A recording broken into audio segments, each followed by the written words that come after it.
on peut dormir tranquille en sachant qu'il y a des gens qui n'ont plus de salaire, qui ne peuvent plus payer leur loyer, qui ne peuvent plus nourrir leur gamin.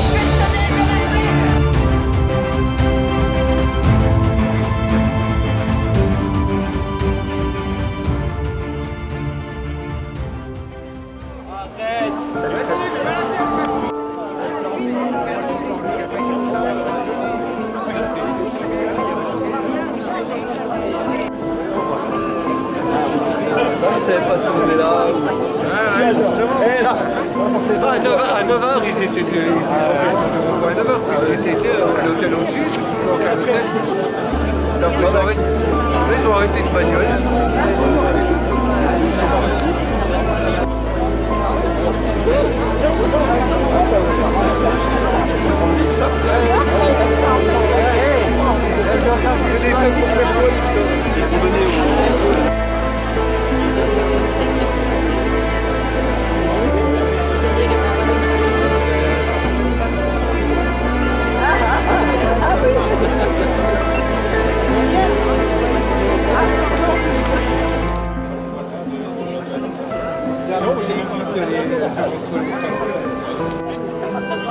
Bonjour tout le monde. Voilà, je ne sais pas si tout le monde entend. Donc il y a eu une assemblée générale tout à l'heure du côté du rond-point de Chalzeul. Donc en fin de compte, il y a beaucoup de gens qui se sont réunis, plus d'une centaine, pour discuter par rapport à la stratégie du mouvement. Parce que le gouvernement, il ne nous entend pas, il en a rien à foutre, hein, vous voyez bien. Puisqu'il donne de l'aumône, là, il donne 100 balles pour les histoires de baisse du pouvoir d'achat. Même pas 100 euros. Clairement, voilà. Donc il y a un moment, il va falloir se faire entendre par le gouvernement. Vous voyez qu'il y a des pressions. Hein, donc j'ai été au commissariat. Je remercie toutes les personnes qui sont venues me soutenir. De toute façon, clairement, ça ne nous empêchera pas de manifester. Voilà, hein, c'est des intimidations, mais on n'en a rien à foutre. On fait que manifester, on fait défendre nos droits. Donc ils peuvent toujours essayer de faire ce qu'ils veulent, on sera toujours là dans la rue. Donc là, ce qu'on va faire, on va essayer de manifester et puis on va voir où on va aller un petit peu. Voilà, est-ce qu'il y en a qui veulent prendre la parole? Parce que voilà, voilà, tout le monde peut parler, il n'y a pas de problème. Et je voulais simplement vous rappeler que l'aumône de Macron, 100 balles. Si vous faites un plein de carburant, c'est des taxes à 60%, donc ça veut dire que vous avez plus que 40 balles pour vous. Vous allez être tellement content que vous allez faire vos courses à l'hypermarché, vous avez une TVA à 20%. Donc il vous reste pratiquement rien du tout. Donc ça c'est de la foutaise. Et en plus, il a su échelonner les paiements aux différentes catégories de salariés, retraités et autres, ce qui veut dire qu'il nous emmène jusqu'en février 2022, quelques mois avant les élections comme par hasard. Alors pourquoi en 2022, en février 2022, c'est parce que là c'est les retraités. Comme les retraités ils perdent un peu la boule, ils vont quand même se rappeler que 4 mois après ils vont voter. Moi je voulais juste préciser quelque chose. Il ne faut surtout pas se diviser. Le gouvernement essaye de diviser entre le mouvement des Gilets jaunes et les anti-passes. En fin de compte, on est tous réunis ensemble contre la politique du gouvernement. Qu'elle soit liberticide, que ce soit la casse sociale, on est tous par rapport à ça. Donc il ne faut surtout pas se diviser, c'est ce qu'il va essayer de faire. Il a augmenté le carburant, il fait tout ça. Mais on est tous ensemble, on est de plus en plus forts. Et ça leur fait peur. Il faut qu'on aille tous ensemble. Et c'est que comme ça qu'on arrivera à faire quelque chose. Tous ensemble, ouais, ouais. Tous ensemble, ouais, ouais. Oui, je voulais dire, comme Fred dit, moi je mets toujours mon gilet jaune, parce que ça fait quand même 2 ans et demi, voilà. Mais les gilets jaunes, c'est la démocratie. C'est pas, voilà. Moi j'ai 77 ans. Je commence à en avoir marre de taper le pavé et puis que les gens ne soient pas dans la rue. Il faut aussi manifester pour le SMIC, pas que pour le pass sanitaire, ceci, cela. C'est tout. C'est aussi. Ah, aussi. Ah ben c'est sûr. Tout. Une démocratie, c'est demander au peuple. Une démocratie, c'est demander au peuple s'il est d'accord ou pas. Ça fait au moins 15 ans mais plus de 15 ans, c'est même pas que Macron, là c'est Macron, mais ça a été Sarkozy, c'était Hollande, le gros con qui vient à la télé. Eh ben, je veux dire, voilà. Mais moi, je mets mon gilet jaune parce que j'aime mettre mon gilet jaune, mais c'est pas pour le gilet jaune. C'est pas pour le gilet jaune. Et il faut manifester aussi beaucoup pour le SMIC. Moi, je dis toujours le SMIC. Avec 1 200 € par mois, c'est pas possible. C'est les retraités qui rendent fous les gamins. Mais c'est pas normal. Voilà, moi je voulais dire que... Voilà.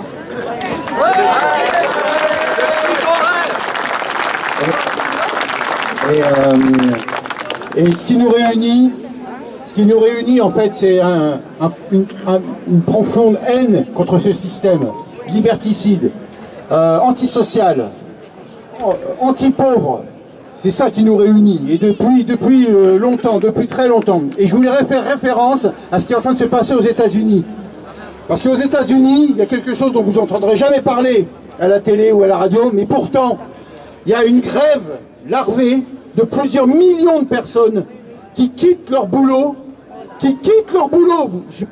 Et si vous pensez que je me plante, vous avez qu'à aller sur tous les sites, il n'y a aucun problème.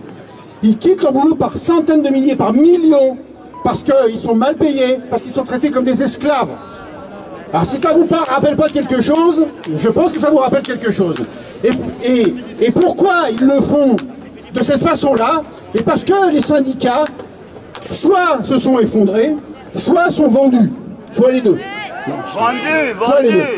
Alors, moi ça m'a étrangement rappelé ce qui s'est passé déjà en 2018 avec les Gilets jaunes, et ce qui se passe là, contre le pass. Parce que c'est des manifestations qui échappent aux partis politiques et aux syndicats. Pourtant, il faut trouver des perspectives. Et ces perspectives-là, il va falloir les chercher tous ensemble, comme disait la dame, de manière démocratique. Parce que ce système-là, on le gueule suffisamment souvent derrière Fred, on n'en veut plus. Et les Américains non plus, et en fait le monde entier n'en veut plus.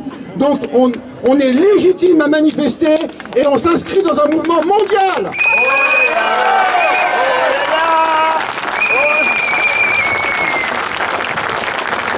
Bonjour. Donc moi je vous avais parlé l'autre jour du fait que nous étions beaucoup, certainement avec beaucoup d'idées différentes. Donc certains d'entre vous sont venus me voir pendant la manif pour proposer des actions. Bon, le problème c'est qu'effectivement si une personne n'ose pas prendre la parole, ça va être compliqué. Donc il y en a beaucoup aussi qui ont demandé qu'on puisse en petits groupes discuter de différentes actions ou de la façon dont on voudrait continuer le mouvement. Donc je crois que Fred vous a expliqué qu'on était au rond-point Chalzol, nous, ce matin.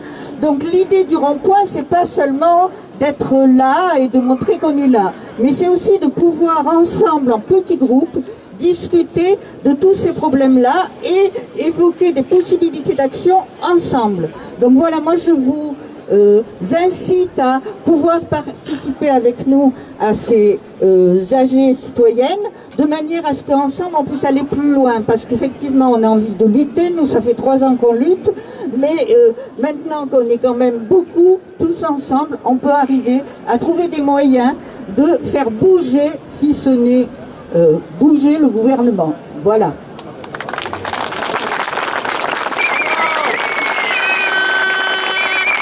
Bonjour. Alors, j'ai un message à envoyer à des personnes. Il y a quelques mois encore, il y avait des personnes qui étaient avec nous en train de se mobiliser. Les uns, ils s'étaient mobilisés parce qu'on était en train de fermer leur commerce. Les autres se sont mobilisés parce qu'on interdisait leur spectacle. Et maintenant qu'ils leur ont permis de refaire des spectacles et d'ouvrir leur commerce, ils nous ont abandonnés. Donc ça, franchement, je trouve ça dégueulasse, quoi. Voilà. Merci.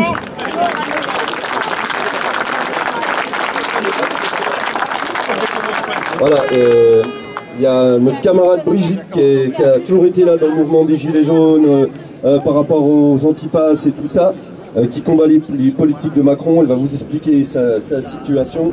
Voilà, elle a un petit peu de mal à s'exprimer, mais c'est hyper important d'entendre ce qui se passe en ce moment. Voilà, moi je me suis trouvé mardi que j'ai eu 1000 policiers avec un huissier à ma porte qui est venu m'expulser parce que j'avais eu du retard de loyer. L'association Javel a demandé qu'on me retrouve un logement moins cher et que je régularise, ils n'ont pas voulu. La directrice a dit ce n'est même pas la peine de discuter, il n'y avait pas question. Donc je suis à la retraite, je ne gagne pas beaucoup et je travaille, je gagne avec les heures qu'elle m'a donné en plus, 250 de plus, c'est tout, quoi. Je suis en dessous puis j'ai été virée, ils n'ont pas voulu discuter, rien du tout. Donc elle est en retraite, elle travaillait dans une entreprise de nettoyage, elle a été virée. Oui, oui. Donc, non, c'est quoi l'entreprise? L'entreprise, Samsic, je travaille encore. C'est quoi que tu as été virée? C'est de HLM. Ah oui, elle a été virée donc, de son logement par rapport au fait qu'elle n'arrive pas à payer ses loyers. Là, aujourd'hui, elle ne sait pas où dormir. Je dors, là, j'ai mis la fin d'endroit, mais là, elle dort dans un endroit, mais elle ne veut pas le dire. Et du coup, voilà, elle est à la rue. Elle est retraitée. Elle est à la rue parce que voilà, elle est dans un logement HLM et puis elle n'arrive pas à payer, donc voilà ce qu'il en est maintenant. Malheureusement, voilà, ça c'est des situations concrètes et c'est par rapport à ça aussi qu'on se bat, par rapport à la précarité, par rapport aux retraites. Oui, elle a demandé aussi d'échelonner sa dette, mais ils ne veulent pas. Et voilà, parce qu'on a des retraites de misère, on a des salaires de misère, donc des retraites de misère. On est obligé de retravailler, ça c'est scandaleux. On est dans un pays riche et ça c'est scandaleux. Et c'est pour ça quand ils nous imposent la réforme des retraites, qu'il va falloir travailler 64 ans, ils se foutent bien de la gueule du monde. Hein, parce qu'en fin de compte, les gens, ils sont sur le terrain, ils sont cassés, ils sont fatigués. En fin de compte, on les oblige à partir avec des retraites de misère. Nous on a des gens, moi je travaille dans les lycées. Depuis plus de 20 ans, je côtoie des gens qui vont partir à la retraite. Ils repartent avec 42 ans d'annuité, avec 1100 euros. Si on a un loyer, si on a tout ça, on est obligé de retravailler. Mais ça, c'est scandaleux. On accepte tout ça. On accepte qu'il y ait des gens qui soient mis à la rue. Mais ça, c'est pas normal. Donc voilà, c'est pour ça qu'il faut se battre contre le gouvernement. Il y a de l'argent, il y a beaucoup d'argent. Il faut qu'ils nous en donnent. Il faut qu'il y ait un moment que ça soit réparti correctement. Et c'est sans le pouvoir de la rue, il n'y aura rien. Donc c'est dans la rue qu'il faut lutter, c'est dans la rue qu'on va gagner.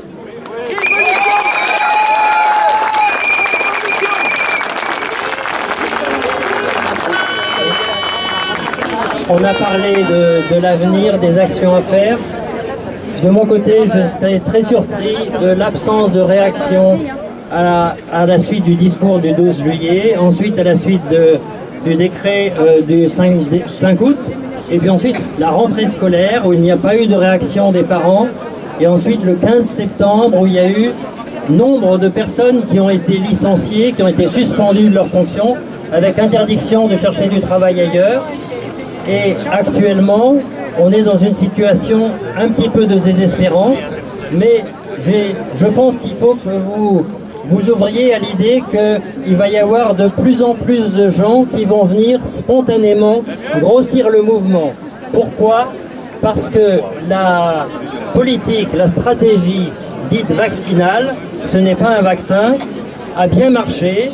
Et donc il y a plus en plus de gens qui ont eu 2 doses, voire 3 doses. Or, ces doses ont des effets médicaux toxiques. Le nombre de morts suite aux injections est absolument énorme. Il n'est pas publié, il est publié dans les chiffres officiels, mais il n'est pas retransmis ni par la presse, ni par le gouvernement. Début octobre, le ministre de la Santé a annoncé officiellement qu'il n'y avait pas de morts, alors que ses propres statistiques gouvernementales disaient qu'il y avait déjà 9000 morts en France. Donc, le mouvement va continuer parce que les gens sont vaccinés. Donc il va y avoir de plus en plus d'effets secondaires visibles. Quand il y aura un mort par famille ou un mort par groupe d'amis, vous allez voir plein de gens qui vont venir. Donc je pense qu'il faut avoir une attitude d'accueil, être ouvert, ne pas être trop militant, fermé, mais je pense qu'il faut être ouvert à des gens qui n'ont absolument pas l'habitude de se battre, qui n'ont absolument pas l'habitude de manipuler des idées complotistes, et en fait qui sont les personnes qui sont concernées par ces mesures. Et ils vont nous rejoindre en masse progressivement, et donc il faut être prêt à les accueillir. Merci.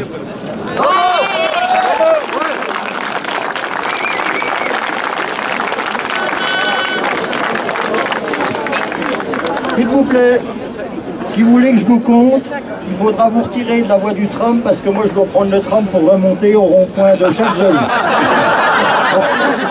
Et puis en plus, n'oubliez pas que dans le tram, c'est que des prolos, hein, c'est pas ceux qui sont avec des SUV puis des 4x4. Hein. Ce matin, quand même, nous étions 107 personnes au rond-point de Chalzeul. C'est une première depuis longtemps. Hein. On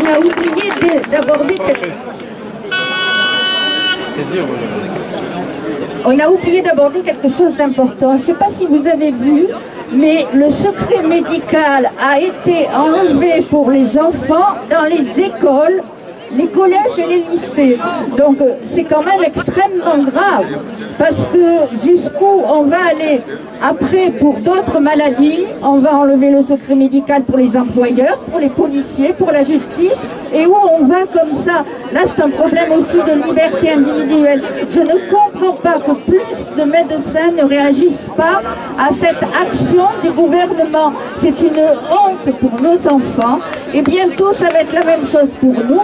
Moi je me demande quand on va enfermer ceux qui ne sont pas vaccinés. Merci.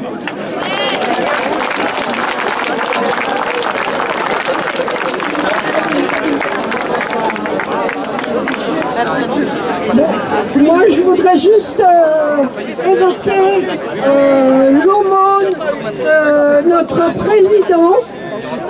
Il a donné 100 €, 100 balles. Et en mars, vous oublié le mars. Hein. Et 100 € de carburant dans votre voiture, ils reprennent 68 € de taxes. Donc en réalité, c'est 32 €. On ne demande pas l'aumône, on demande qu'on nous donne ce qu'on doit. Et en plus, c'est 38 millions de Français qui vont toucher ça. Ça veut dire qu'il y a 38 millions de Français qui sont pauvres, qui ont moins de 2000 € par mois. Donc, on ne vit plus avec le SMIC, ce n'est pas possible. On ne vit plus avec 760 € de retraite, ce que je touche. Donc, c'est inadmissible. Il faut absolument se battre. Et se battre, on est des sans-dents, on est des gueux, on est des riens. Eh bien, soyons tout. Et tous unis, on gagnera.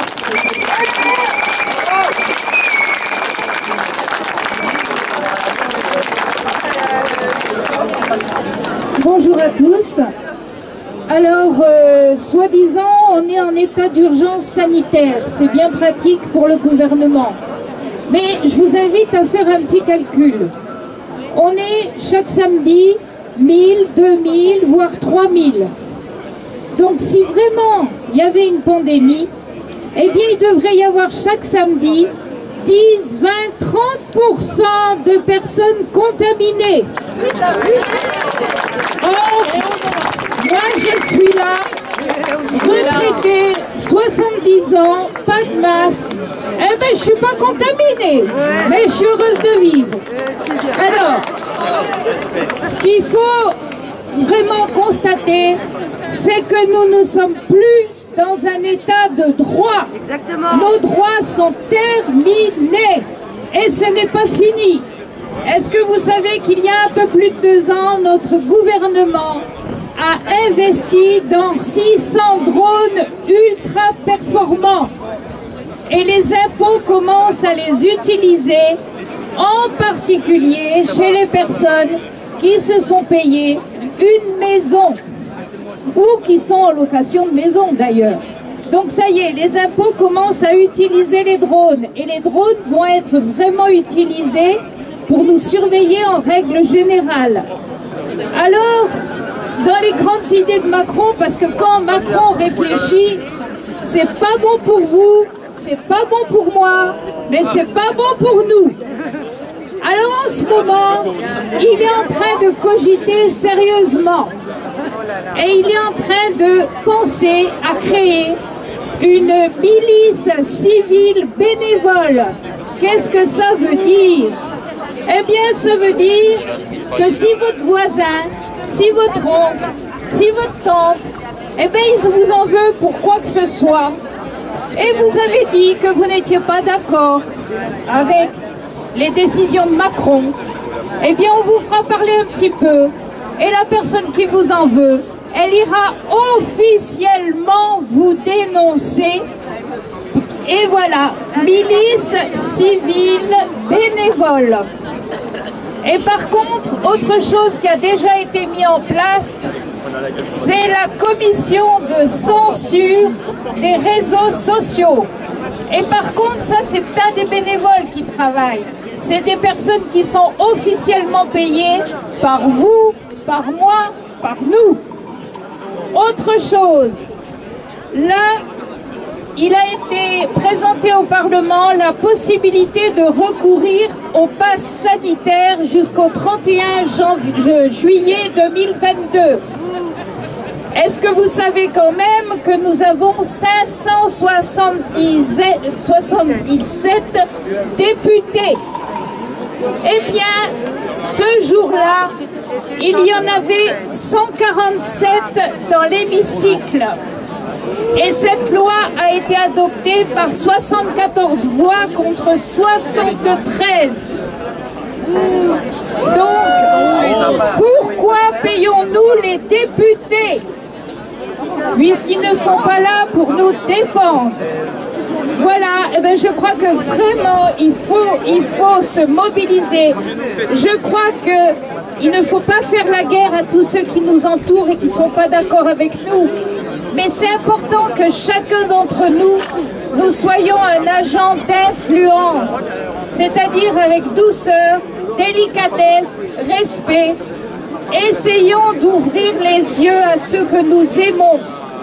Parce que même parmi ceux que nous aimons, eh bien, ils n'ont pas encore compris tout ce qui se passe.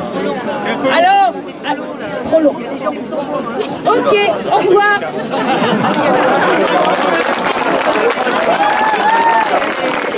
Oui, donc, je voulais rappeler quand même qu'il y a toujours la cagnotte pour les soignants suspendus, hein, qui monte, et qui est à 3 000 €.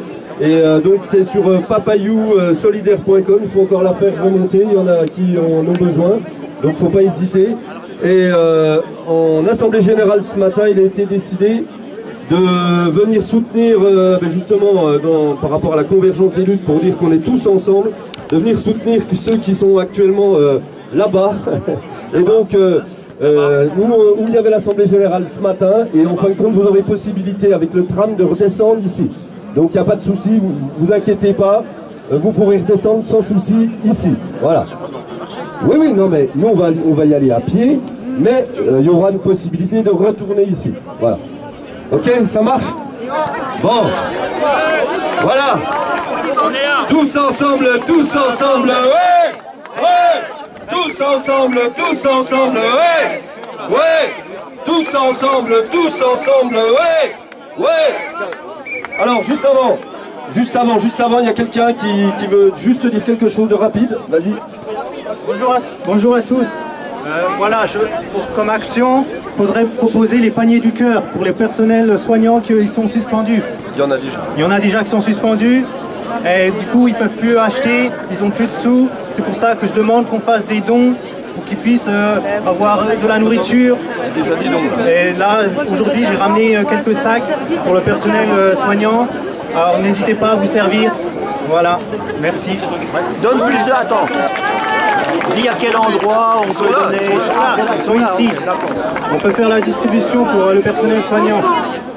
Passe sanitaire, dérive autoritaire, passe sanitaire.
bientôt passer devant la permanence d'Éric Alauzet, le député de La République En Marche, qui est pour l'obligation vaccinale et qui est pour la prolongation du pass sanitaire et de l'état d'urgence jusqu'au mois de juillet. On arrive devant là, c'est au bas-douche, c'est juste à gauche. Pour ceux qui ne connaissent pas, c'est là. Voilà la permanence d'Éric Alauzet.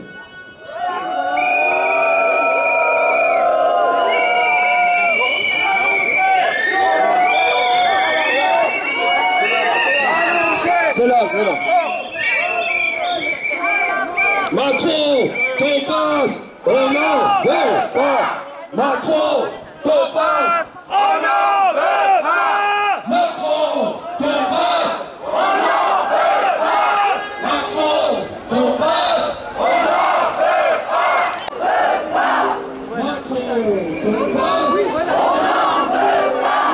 Liberté, liberté, liberté.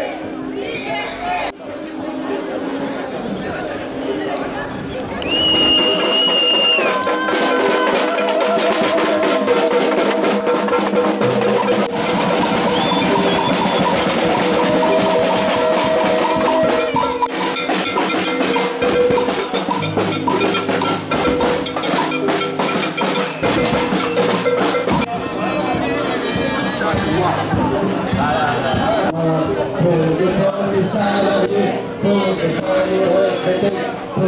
la liberté, nous on est là.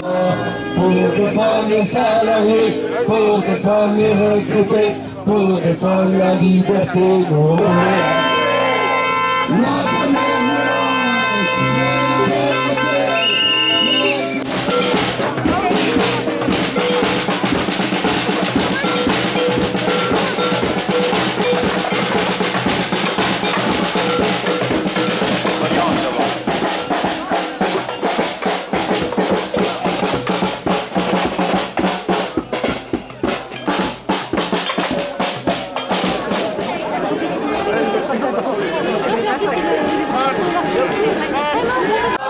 Même si Macron ne peut pas, nous on est là.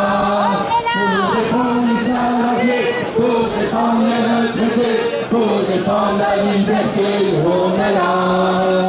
On est là. On est là.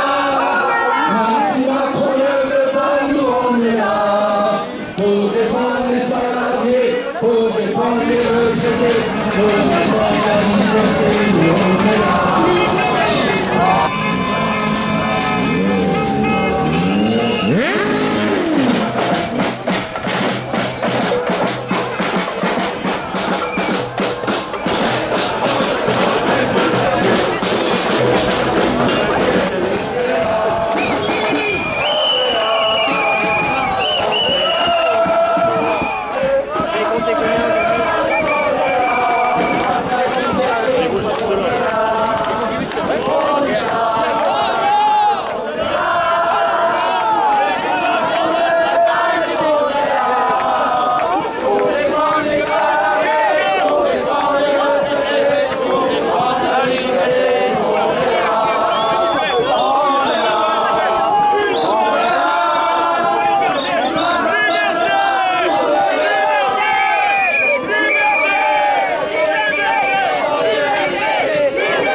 Les soignants suspendus, il y a des choses à récupérer là, au niveau alimentation, il faut la récupérer.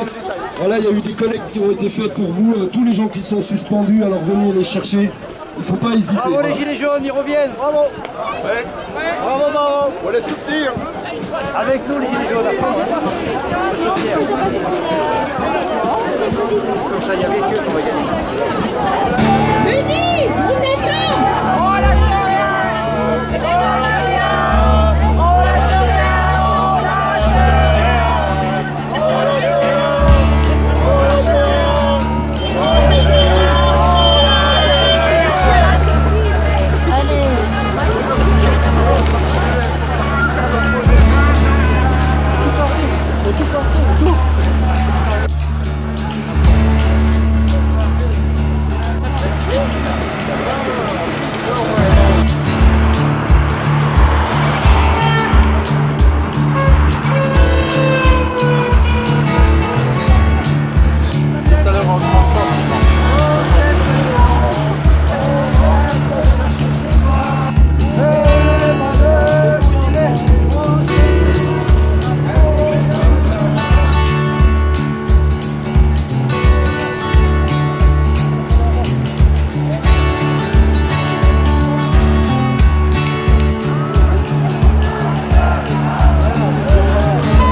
notre société, augmente la pauvreté. Ça ne peut plus durer. Ça va péter.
Il faut arriver à bloquer le film.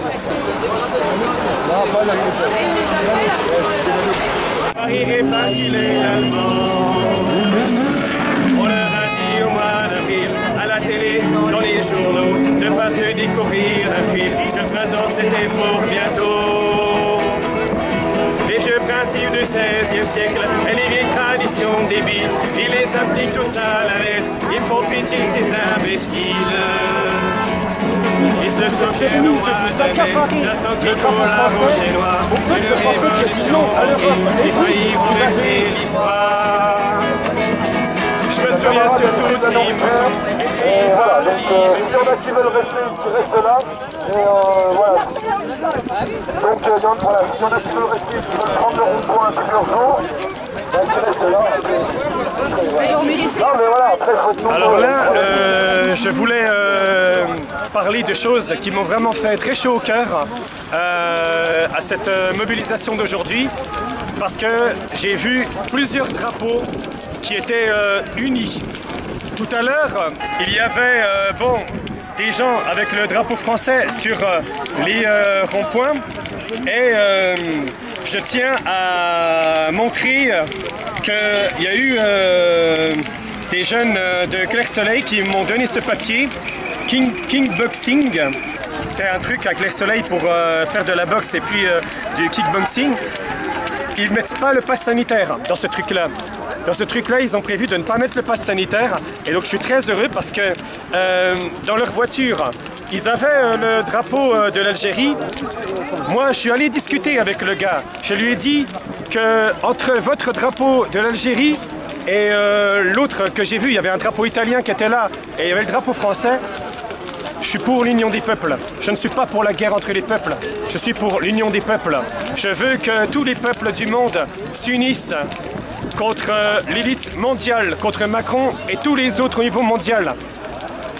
Les peuples pour affronter ceux qui veulent imposer une dictature mondiale. Je suis pour l'union des peuples.